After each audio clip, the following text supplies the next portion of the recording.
Salut à tous, c'est Antoine, alias Chipolata de Chipolata Productions. On se retrouve pour un nouveau concept qu'on va appeler 20 minutes pour, où je vais recevoir un invité pour parler d'un sujet qui sera lié aux jeux vidéo. Et on va se limiter à une vingtaine de minutes pour parler du dit sujet.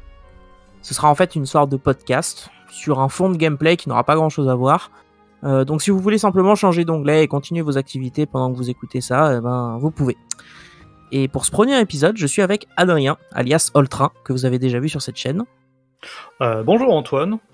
Si vous avez déjà suivi la chaîne, vous savez peut-être sans doute que je fais des vidéos du coup avec Chipolata Productions parfois, et aussi des vidéos sur le Seigneur des Anneaux Online sur ma propre chaîne. Et j'ai aussi un Instagram où je mets des photos de paysages et de figurines. Ça n'a rien à voir. Mais c'est pas grave parce que ça fait plaisir de se faire un peu de pub.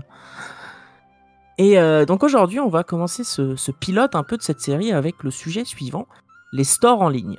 Alors qu'est-ce qu'on entend par les stores en ligne ? C'est simplement les plateformes de distribution de contenu numérique selon Wikipédia. Donc en gros c'est Steam, Epic Games Store, Uplay, Battle.net, GOG.com et j'en passe et des meilleurs. Enfin des meilleurs je sais pas mais j'en passe en tout cas.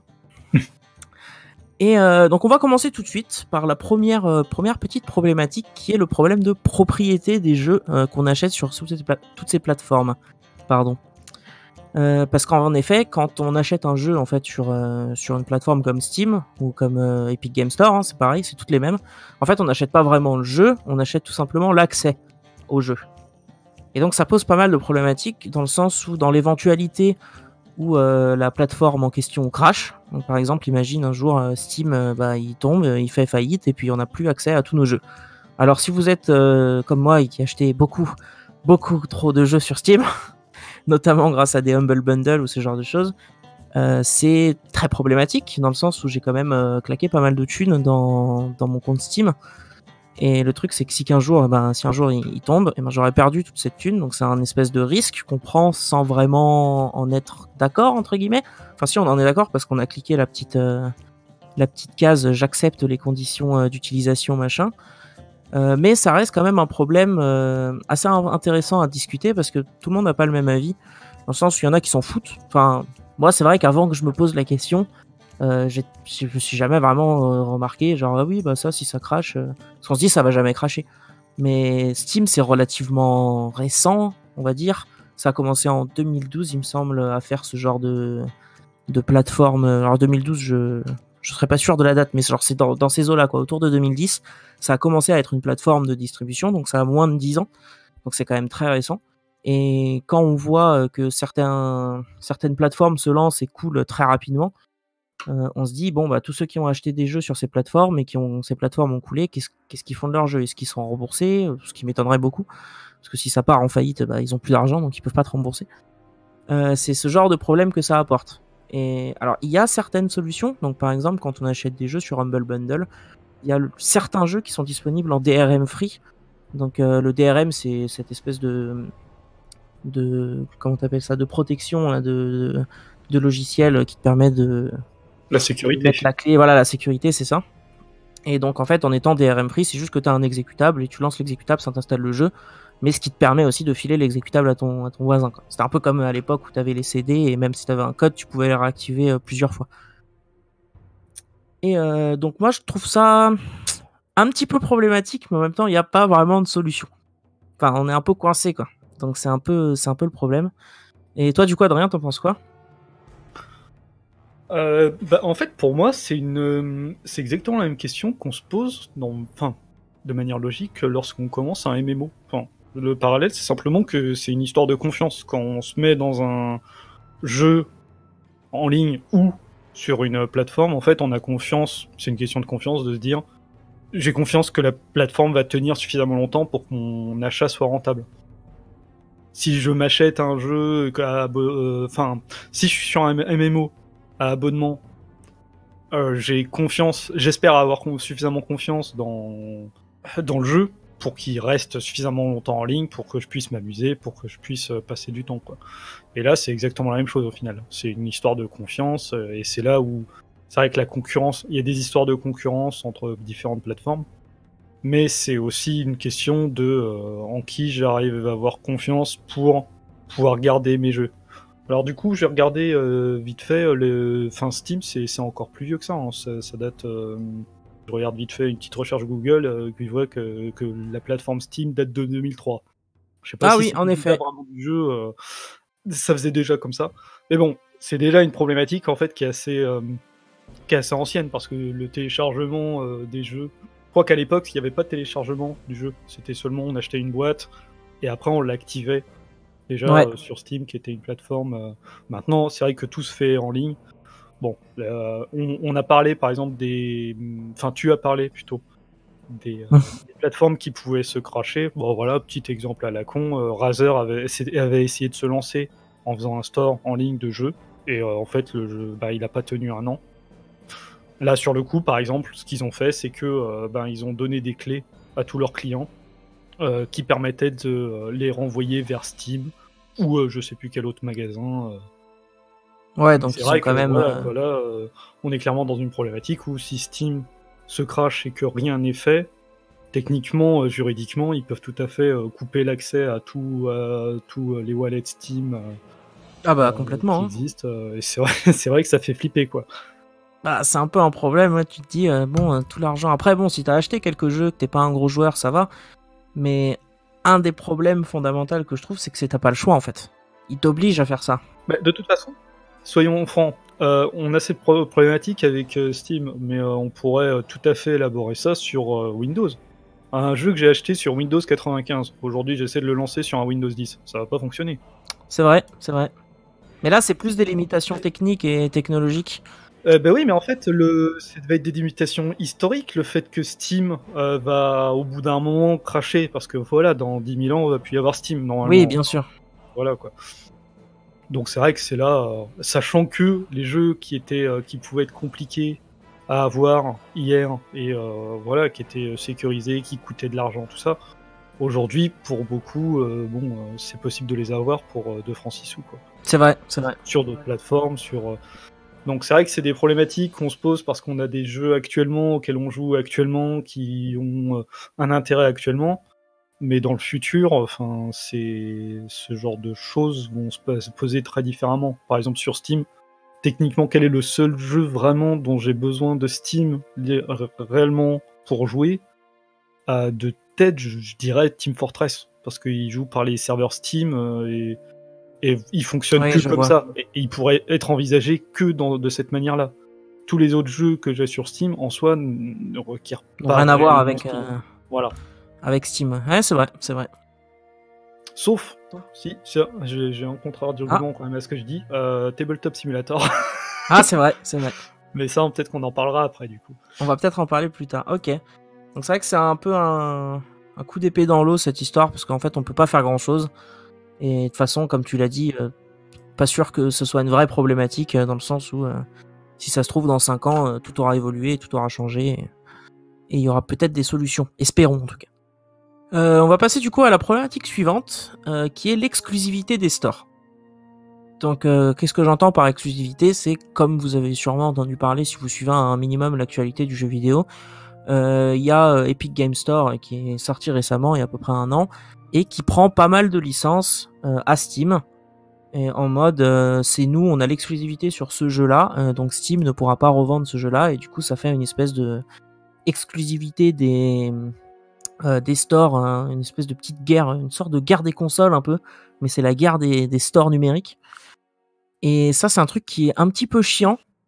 En fait, selon moi, il y a quand même deux points, un qui est négatif et un qui est positif. Le point négatif, je vais commencer, c'est que ça nous oblige à télécharger 70 logiciels différents. Et c'est quand même un petit peu chiant, mine de rien, d'avoir à se rappeler, ah alors attends, je veux jouer à ce jeu, il faut que j'aille lancer telle application pour me connecter à tel truc, et ensuite lancer mon jeu, alors que bon, en soi, si tout était centralisé sur une seule plateforme, bah, c'est comme Steam en fait, en soi, à part quelques exceptions aujourd'hui, Steam a à peu près tout. C'est quand même plus simple d'avoir tout centralisé. Alors il y a des solutions, il y a des espèces de logiciels qui permettent de centraliser justement ces plateformes, mais c'est pas encore bien au point, et ça marche pas encore très bien. Il y a Discord qui fait un peu ça, il me semble d'ailleurs, qui on permet de lancer ces jeux depuis Discord, qui va en fait tout simplement lancer le bon launcher. Mais si vous changez souvent de jeu, par exemple, vous faites 1 heure sur un jeu, 1 heure sur un autre jeu, et ben au final, vous avez 60 launchers lancés en même temps. Lancés en même temps. Et du coup, bah, mine de rien, ça pompe des ressources, tous ces trucs, donc c'est un petit peu chiant. C'est plus du confort hein, qu'une vraie problématique. Et le point positif que je trouve, c'est que ça apporte un peu de concurrence dans ce monde des stores. Mais ça, on en parlera un petit peu plus tard. Et du coup, au niveau des exclusivités, qu'est-ce que t'en penses, toi, Adrien ? Bah, on peut encore une fois revenir dans le passé et puis regarder ce qui se faisait, comme tu disais, enfin je pense que l'exemple est très juste en fait. Les guerres des consoles, au final on était quand même déjà pas si loin que ça, pendant un moment. Et même avant ça, pendant ça, les magasins tout simplement, si t'avais un magasin de jeux vidéo mais qui pouvait pas vendre le jeu que tu cherchais, tu pouvais pas l'acheter quoi. Donc, c'est vrai. Après, c'est ce genre de choses. Le fait qu'il y ait des exclusivités complètes, j'ai envie de dire, c'est la loi du marché. Donc l'intérêt, c'est aussi de faire en sorte d'avoir de la compétition. Et c'est une bonne chose, la compétition. Normalement, c'est toujours une bonne chose. Ouais. Après, c'est aussi aux consommateurs, pour moi, de savoir faire des choix. Bon, voilà, moi, personnellement, le launcher Epic, je le regarde, ça m'intéresse pas. Alors, je suis pas suffisamment dérangé par Steam, on en parlera sans doute après, pour l'utiliser.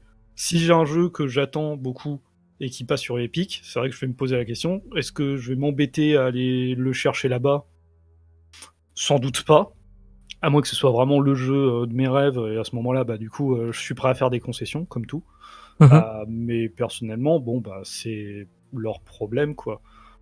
À savoir que, il me semble surtout que, par exemple, là, on parle beaucoup, c'est vrai que c'est l'actualité, le Epic Game Store, il me semble que c'est surtout des exclusivités à la sortie. Au bout d'un moment, je connais d'ailleurs beaucoup de gens qui sont simplement en attente, genre bon, de toute façon, ça m'intéresse pas le Epic Game Store, tant pis pour eux, je vais attendre pendant 1 an, et puis ça reviendra sur Steam, sans doute peut-être moins cher au final, dans 1 an, mais il suffit d'être patient, quoi. Là, c'est vrai que la problématique pour moi la plus importante là-dessus, c'est au niveau de la concurrence, parce que c'est vrai que Steam prend une part pour les ventes de jeux vidéo qui est quand même assez grosse, surtout pour les petits développeurs, c'est assez problématique. Plus il y a de concurrence qui permet de diversifier l'offre et la demande, plus l'environnement sera ça. C'est vrai. Mais Steam n'a pas bougé un pouce pour lorsqu'Epic Game Store est sorti. Donc pour rappel, en gros, Steam prend 30% du prix du jeu. Et les 70% vont aux développeurs. Enfin, aux développeurs ou à l'éditeur. Alors que, si mes souvenirs sont bons, Epic Game Store, prend autour de 12%, je crois, ou 20%, je sais plus. Enfin, c'est un chiffre qui est bien plus petit que 30%. Donc c'est pour ça que finalement, moi je comprends un peu les développeurs qui se disent on va peut-être plutôt mettre sur Epic Game Store. Ah, tout à fait. Mais je suppose qu'ils doivent avoir un truc d'exclusivité. En gros, ils ont des chiffres aussi bien s'ils sont que sur Epic Game Store et pas que sur Steam. Donc ça, comme tu l'as dit, c'est un peu comme ça que ça marche, c'est la loi du marché. Donc ça, c'est aussi un peu à voir, mais j'ai pas l'impression que Steam ait changé quoi que ce soit, ou je suis pas sûr qu'il ait peur en fait d'Epic Game Store. J'ai l'impression qu'il s'en fout un petit peu. C'est vrai qu'on est dans un marché qui est assez particulier, dans le sens où en réalité on parle de plusieurs marchés, mais il y a Steam et les autres. C'est ça. Vraiment, parce que même là, le Epic Game Store, il essaie de faire bouger. Je sais pas s'il essaie réellement de faire bouger, parce que pour moi, voilà, mon avis, c'est simplement que Epic Game Store, ils ont juste tellement d'argent de côté grâce à Fortnite que là, ils essaient de s'imposer comme une plateforme au minimum importante, histoire de pas couler comme on a dit que c'était tout à fait possible pour ce genre de plateforme. Essayer de compter sur le marché. Donc c'est vrai que là, ils font des offres extrêmement alléchantes. Après, est-ce que ce sera pérenne dans le temps, ça on sait pas. Voilà, c'est exactement la question. Parce que Steam, lui, a déjà des problèmes comme plateforme, mais ça fait quand même, ça fait un moment que ça va être le WoW, le World of Warcraft en fait du secteur. Genre toutes les plateformes qui vont sortir vont être le Steam killer. On attend toujours, en fait. Je pense qu'on va trouver dans ce phénomène-là, mon avis. Le truc, c'est que beaucoup de plateformes qui sortent à côté.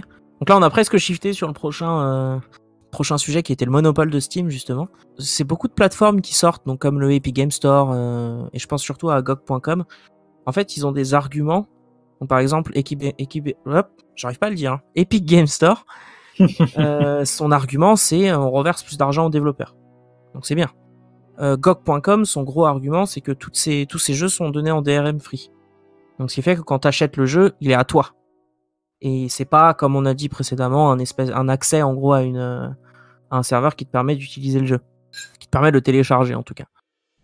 Et alors Uplay et Battle.net. Alors Battle.net c'est particulier parce que Battle.net c'est les jeux Blizzard et Activision et je crois qu'ils sont disponibles que sur Battle.net. Ouais. Et ça a toujours été comme ça. Enfin en tout cas depuis qu'ils ont lancé Battle.net, que ce soit Overwatch et Diablo 3 et comment ça s'appelle le jeu de cartes Hearthstone. Ça a toujours été disponible que sur Battle.net et jamais autre part. Donc là où les arguments d'Epic Game Store et de GOG.com sont un peu chevaleresques, tu vois. C'est un peu en mode nous on sauve les développeurs et nous on vous donne vos jeux à vous, c'est pas juste un lien d'accès, ce genre de truc. En fait, je pense que la majorité des gens s'en foutent. Mais c'est vrai, je pense que la majorité des gens en fait ça leur en touche une sans bouger l'autre quoi. Ils sont là en mode OK, mais bon, Steam c'est pratique. Steam c'est mieux, Steam il y a des promos, pourquoi je bougerais? Genre en quelque sorte, c'est un peu égoïste, mais c'est pas une critique, hein, moi aussi, hein, je le fais.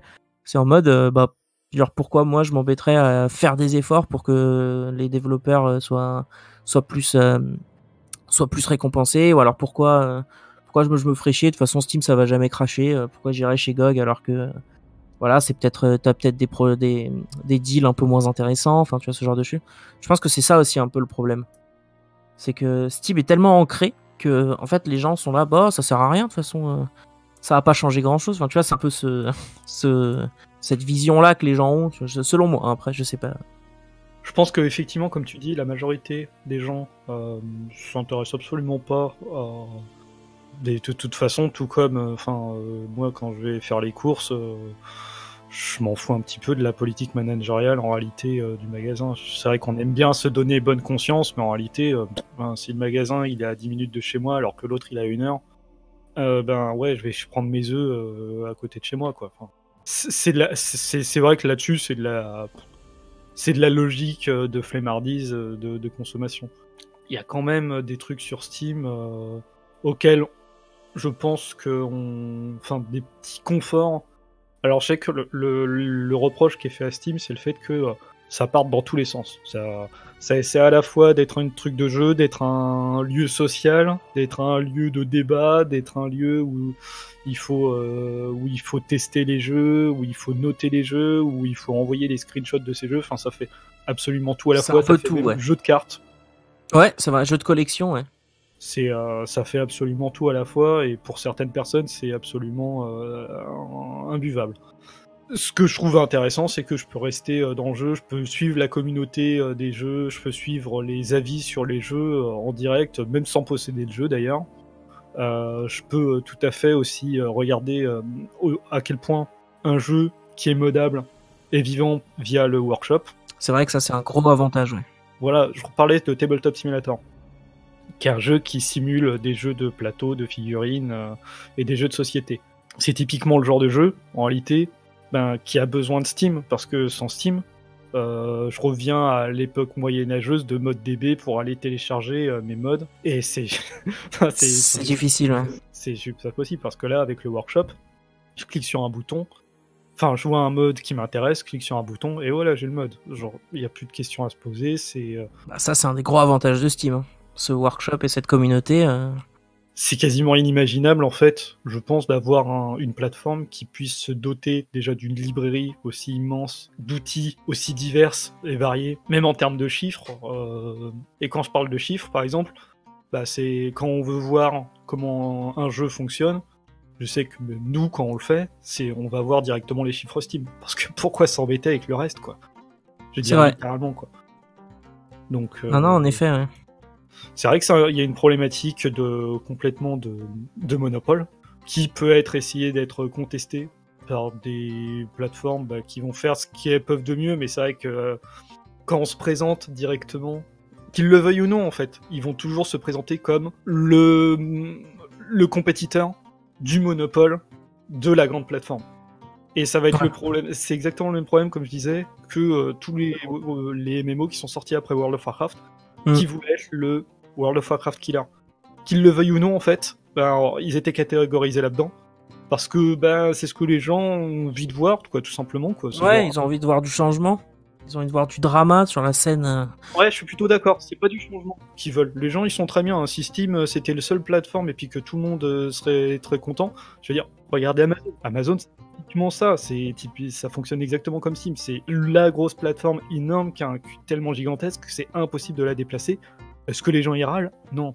C'est faux. Dire que les gens, ils ont besoin de changement, je pense que c'est complètement passé à côté de la réalité. Par contre, oui, les gens aiment bien, justement... Je pense qu'on aime bien, même moi d'ailleurs, je suis les news sur l'Epic Game Store, parce que j'aime le drama, bah oui. Et que j'ai envie de regarder avec un œil malicieux et plutôt pervers. Tiens, quand est-ce qu'elle va se casser la gueule ? Ouais, c'est vrai. Ou que, quand je vois même les argumentaires que je fais là, je me dis, en fait, c'est tout ce que je veux, quoi. C'est tout ce que j'espère. C'est juste de voir comment Epic Game Store va se casser la gueule. C'est nul de penser comme ça. Mais ouais, non, mais t'as sûrement raison. Ouais. Ah, bah voilà, on va finir sur une touche sympathique, tiens. Et ben, ouais. En tout cas, c'était très intéressant. Ça conclut ce premier épisode, qui est largement dépassé le temps que j'avais prévu, mais c'est pas grave. C'est toujours comme ça. Donc, 10 minutes pour se transforme en 30 minutes pour. Et j'espère qu'en tout cas que ça vous a plu, à vous, auditeurs presque de ce programme. Et si c'est le cas, n'hésitez pas à laisser un petit like et à partager la vidéo, ça fera plaisir. Et si en plus, si vous voulez me suivre un petit peu, vous pouvez vous abonner à la chaîne. Et aussi aller passer sur ma page Facebook, Chipolata Productions, qui va être en lien dans la description. Je vous invite fortement à débattre, ou en tout cas à poser vos questions dans les commentaires. Je vais m'efforcer à tous les lire.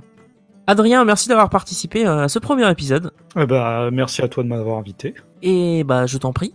Et je vous dis à bientôt. C'était Antoine de Chipolata Productions.